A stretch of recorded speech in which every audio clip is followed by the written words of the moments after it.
Hello, and welcome.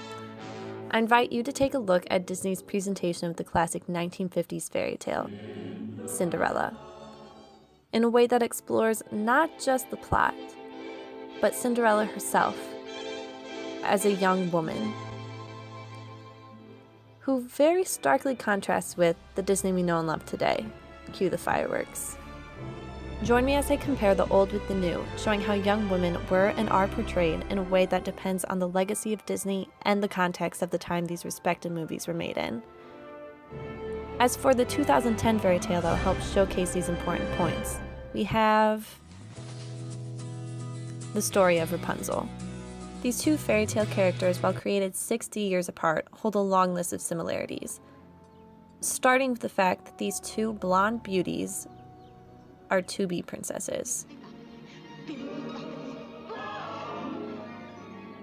who've been locked away in tall brick towers by their evil stepmothers, who are, She was grimly determined. if you didn't catch that, they're determined to use them however they wish, including doing all of the household chores. Although Rapunzel is doing this mainly out of boredom, Cinderella is ordered cruelly. And the tapestries and the draperies. But I just finished. Do them again. Still, they both continue on with a pleasant song. This kind of life can get a little lonely, so they have both befriended animals, I like it. who are not just there for show. They push forward the plot substantially. Oh, come on, Pascal. It's not so bad. Without the mice, Cinderella never would have gotten her first dress, and in turn, the chance to meet her fairy godmother,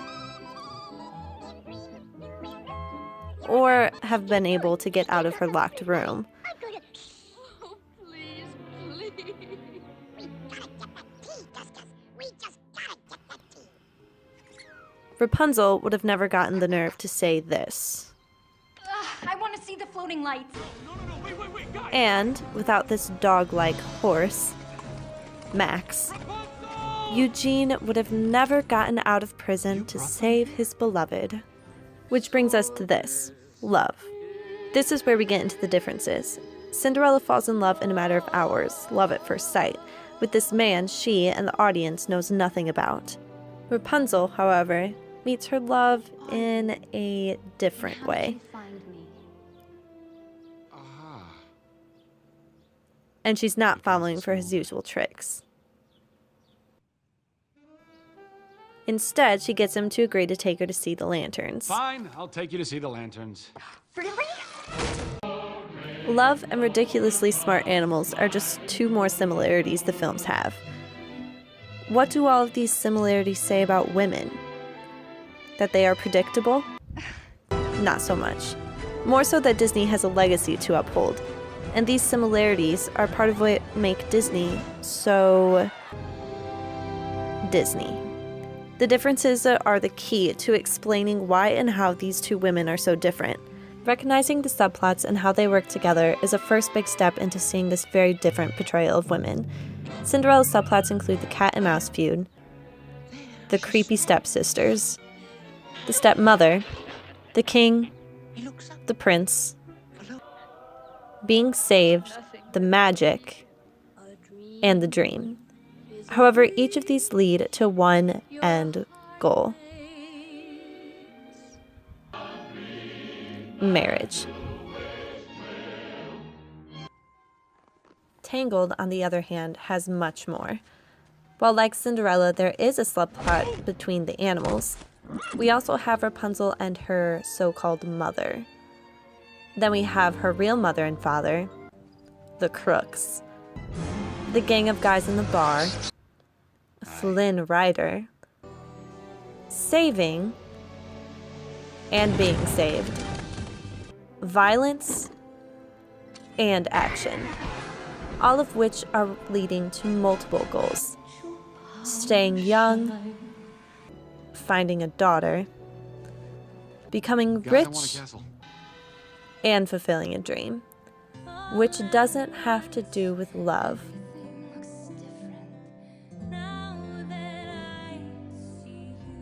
Love just happens.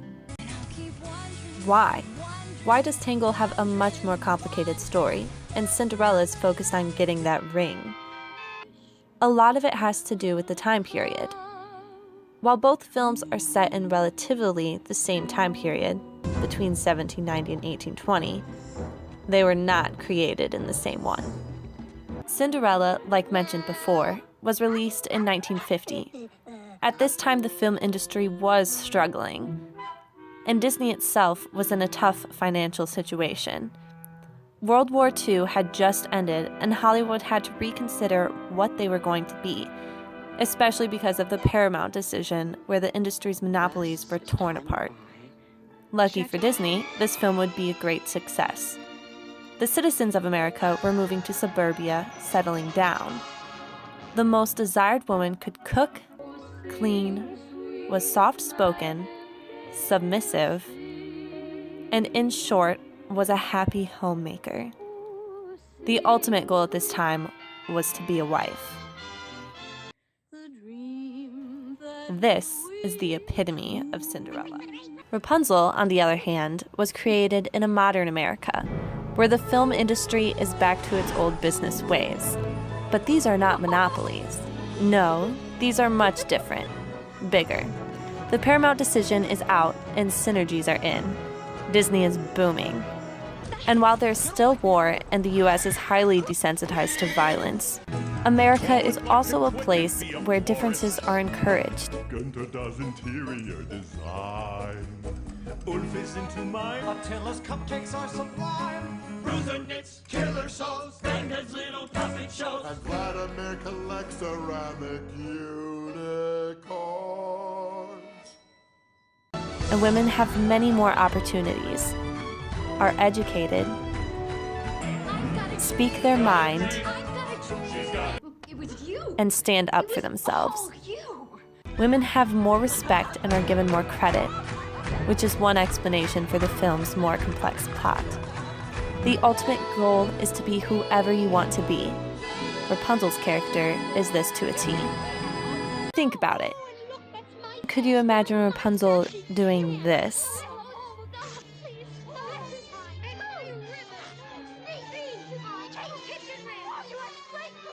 Could you honestly imagine Cinderella doing this?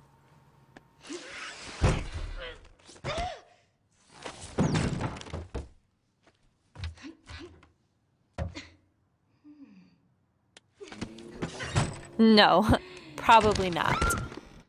Rapunzel is a fighter. Stop. For every minute of the rest of my life, I will fight. I will never stop trying to get away from you. While Cinderella runs. Oh, I must. Please. Please, I must.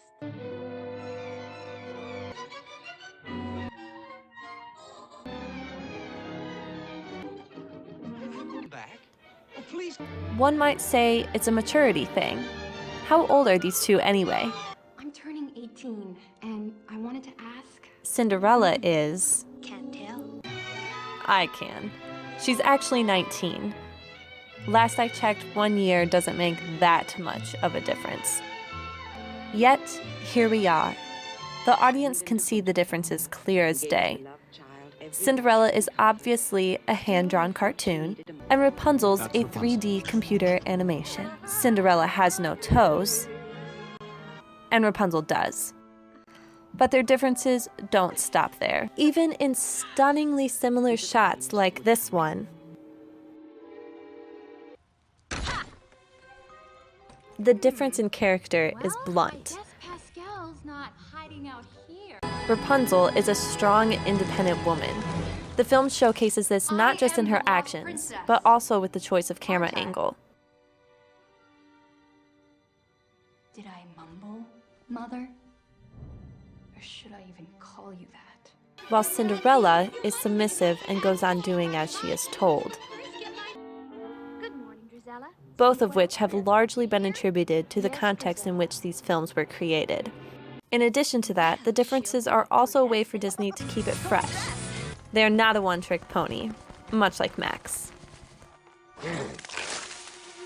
Oh no, they can do it all, bigger and better. That's what it's all about, grabbing the attention of young girls and boys who watch and learn from these films. Since this is the case, it is important to have as accurate as possible representation of these characters in the world they live in and the world the audience lives in. The audience should be able to relate to them in order to learn from them, a concept that Disney is getting closer to. Next step, a princess who doesn't need a man by her side. Hollywood and America have come a long way in how women are portrayed, but there's still much to be done. This is Josette Carpenter filling you in and finishing out. Thank you for watching.